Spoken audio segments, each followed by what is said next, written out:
Hello everyone, welcome to Master Jerry Mom YouTube channel. So I hope you all are doing absolutely fine. And आज हम जिस बारे में बात करने वाले हैं वो ये है पीरियड्स के 20वें दिन के बाद ऐसे कौन से लक्षण होते हैं जिनसे हमें पता चलता है कि हमें प्रेगनेंसी हो चुकी है। तो वीडियो को स्टार्ट करने से पहले चैनल को सब्सक्राइब कीजिए, वीडियोस को लाइक करिए एंड शेयर करिए। कोई भी आपका डाउट है तो आप मुझे कमेंट सेक्शन में पूछ सकते हैं। तो चलिए स्टार्ट करते हैं आज की वीडियो कि पीरियड्स आने के 20वें दिन के बाद ऐसे कौन से लक्षण होते हैं जिनसे हमें पता चलता है कि हम प्रेग्नेंट हो चुके हैं। तो देखिए, सबसे पहली बात तो ये है कि जब भी हमने ट्राई करना होता है प्रेगनेंसी के लिए तो हमें पता होना चाहिए कि हमारा साइकिल डेज कितने का है और हमारा ओव्यूलेशन डे कौन सा है। क्योंकि जब हम ओव्यूलेशन डे के अराउंड हम रिलेशंस बनाते हैं तो उसी टाइम पे हमारी प्रेगनेंसी जो है वो सक्सेसफुल होती है। अगर हमें यही नहीं पता होगा कि हमारा ओव्यूलेशन डे कब का है तो हम जितना मर्जी ट्राई करें हमारा प्रेगनेंसी नहीं ठहरेगी। ठीक है, अब उसके बाद बात करते हैं कि जैसे हमारा फर्स्ट डे है, पीरियड आज आए तो हम फर्स्ट डे उसको मानेंगे जब आज पीरियड आए। तो उस दिन से आप काउंट करना शुरू कर दीजिए और 20वें दिन पे चले जाइए अगर आप प्रेगनेंसी के लिए ट्राई कर रहे हैं तो, और आपको पता है कि आपके ओव्यूलेशन डे कौन सा है। क्योंकि मैंने पहले भी बहुत सी वीडियोस डाली हैं जिनसे हमें पता चल सकता है कि हमारा ओव्यूलेशन डे कौन सा होता है। ठीक है, अब उसके बाद बात करते हैं कि जब हम 20वें दिन तक पहुंचते हैं और हमने अपने ओव्यूलेशन डे के टाइम पे फर्टाइल विंडो जो पीरियड होता है उस टाइम पे हमने रिलेशंस बनाए हैं तो हम उसके बाद नोटिस आउट करना शुरू करते हैं। जैसे कि अगर हम देखा जाए तो अगर हमारा जो ओव्यूलेशन डे है वो मानिए 12th डे पे है या फिर 16th डे पे है हमारा ओव्यूलेशन। ठीक है, ये डिपेंड करता है कि आपका साइकिल जो है वो कितने डेज का है। ठीक है, अब उसके बाद जब हमारा 14th डे या फिर 16th डे पे ओव्यूलेशन है तो उससे 2-4 दिन पहले से हमने ट्राई करना शुरू किया। ठीक है, जब हमने ट्राई करना शुरू किया तो उस 14th या फिर 16th डे के बाद भी हमने 2-3 डेज ट्राई किया। अब जब हमने उस 7 to 8 डेज में ट्राई किया है तो उसके 20वें दिन जब पीरियड का हो गया तो उसके बाद हमें कौन से सिम्टम्स आते हैं जिनसे हमें पता चलता है कि हमें प्रेगनेंसी हो चुकी है। क्योंकि जब हमें प्रेगनेंसी हो जाती है, हमारे इम्प्लांटेशन हो जाती है तो उस टाइम पे क्या होता है कि हमारी बॉडी जो है वो प्रेगनेंसी हार्मोन प्रोड्यूस करना शुरू कर देती है जिसे हम प्रोजेस्ट्रॉन कहते हैं। तो प्रोजेस्ट्रॉन एक ऐसा प्रेगनेंसी हार्मोन होता है जो कि हमारी बॉडी में चेंजेस लेके आता है, प्रेगनेंसी के सिम्टम्स लेके आता है।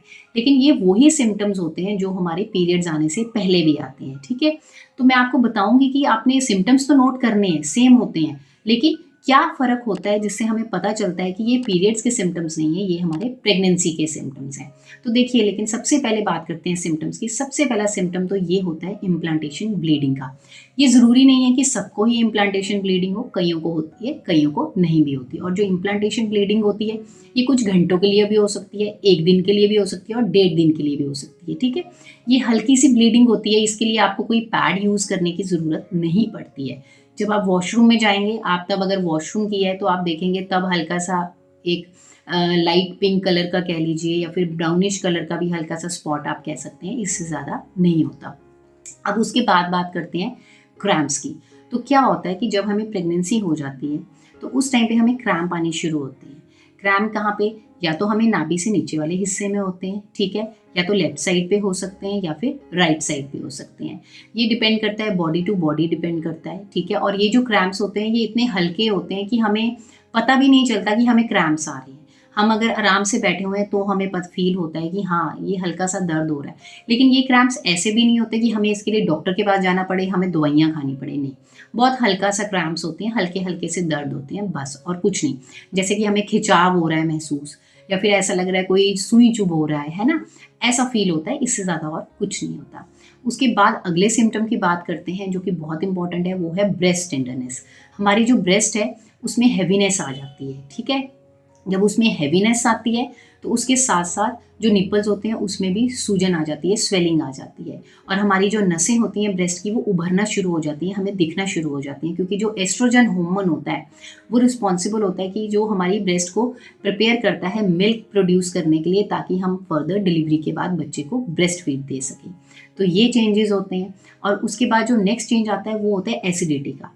हम पहले भी जो खाना खा रहे थे वो हम इस बार भी खा रहे हैं, लेकिन पहले हमें एसिडिटी नहीं होती थी, हमें ब्लॉटिंग फील नहीं होता था, लेकिन इस बार हमें फील हो रहा है, हमें एसिडिटी फील हो रही है, हमें ब्लॉटिंग फील हो रही है, हमें ऐसा लग रहा है पेट भरा भरा सा है, दिल नहीं कर रहा खाने का, या फिर हमें ऐसा लगता है कि गैस बहुत नहीं पास हो रही है। तो ये भी सिम्टम होता है कि हमें कंसीव हो चुका है। उसके बाद बात करते हैं कि समटाइम्स कईयों को ये सिम्टम आता है कि उनको कॉन्स्टिपेशन हो जाती है। कॉन्स्टिपेशन क्यों होती है? क्योंकि जब प्रेगनेंसी हार्मोन्स प्रोड्यूस हो रहे हैं हमारी बॉडी में, तो वो क्या करते हैं, हमारे डाइजेस्टिव सिस्टम को स्लो कर देते हैं, धीरे कर देते हैं, जिससे कि हमारी जो डाइजेशन है वो स्लो डाउन हो जाती है, धीरे धीरे होती है, जिस वजह से हमें कॉन्स्टिपेशन का इश्यू होता है। तो ये जो मैंने आपको सिम्टम्स बताए हैं, ये सिम्टम्स हमें तब आते हैं जब हमें प्रेगनेंसी कंसीव हो जाती है, ठीक है। लेकिन यही सिम्टम्स तब भी आ जाते हैं जब हमें साइकिल आने वाला होता है, पीरियड्स आने वाले होते हैं। अब आप फ़र्क कैसे करेंगे? आप फ़र्क ऐसे करेंगे, जैसे मैंने आपको ब्रेस्ट का एग्जाम्पल दिया, ब्रेस्ट का सिम्टम दिया, तो आप ये देखिए कि अगर हमें पीरियड्स आने वाले होते हैं तो ये जो सिम्टम होगा ये कम होता जाएगा, लेकिन अगर हमारी प्रेगनेंसी होगी तो ये सिम्टम बढ़ता जाएगा, ना कि कम होता जाएगा। तो ये जो है चीज़ मैंने आपको बताई, इसी हम डिफरेंस करते हैं कि हमें पीरियड्स आने वाले हैं या फिर हमें कंसीव हो चुका है, ठीक है। लेकिन अगर आपको फिर भी नहीं पता चल रहा है, आप कंफर्म नहीं कर पा रहे हैं, तो इसमें टेंशन की कोई बात नहीं है। आप वेट कर लीजिए, आपका पीरियड्स मिस होने दीजिए और उसके 2-3 डेज़ के बाद आप चेक कर लीजिए। जब आप चेक करेंगे तो उससे आपको पता चल जाएगा। अगर आप चाहें तो यूरिन किट आप ले आइए मार्केट से, प्रेगनेंसी किट, उससे पता कर लीजिए। अगर उससे नहीं चाहते हैं तो आप प्लीज़ डॉक्टर के पास जाइए, लैब में जाइए, वहाँ पे आप बीटा HCG ब्लड टेस्ट करवाइए, जिससे कि आपको पता चल जाएगा, कंफर्म हो जाएगा कि आपको प्रेगनेंसी हुई है या फिर नहीं हुई है। क्योंकि समटाइम्स क्या होता है कि पीरियड्स भी मिस हो जाता है और हमारी प्रेगनेंसी किट में भी नहीं आ रही होती हैं 2 लाइन्स, और हमें लगता है कि कंसीव भी नहीं हुआ है, लेकिन पीरियड्स भी नहीं आ रहे हैं और हमें कभी पहले पीरियड्स ऐसे हुआ ही नहीं कि मिस हो ना हुए हो, तो हम कंफ्यूज हो जाते हैं। तो इट्स बेटर कि आप डॉक्टर के पास जाइए, आपको डॉक्टर रिकमेंड करेंगे beta HCG test, and side by side आपको अल्ट्रासाउंड भी बोलेंगे, जिससे कि 100% कंफर्म हो जाता है। तो आई होप इस वीडियो से आपको हेल्प मिली होगी, आपको पता चला होगा कि आपको 20वें दिन के बाद कौन से ऐसे सिम्टम्स होते हैं जिनसे हमें पता चलता है कि हमें कंसीव हो चुका है, और किस ढंग से आपने नोटिस करना है, महसूस करना है अपनी बॉडी से कि हाँ ये सिम्टम्स बढ़ रहे हैं या फिर कम हो रहे हैं। तो आई होप इस वीडियो से आपको हेल्प मिली होगी। जाने से पहले चैनल को सब्सक्राइब कीजिए, वीडियोस को लाइक करिए एंड शेयर करिए। कोई भी आपका डाउट है तो आप मुझे कमेंट सेक्शन में पूछ सकते हैं। मिलते हैं नेक्स्ट वीडियो में। Till then take care, thank you and bye bye.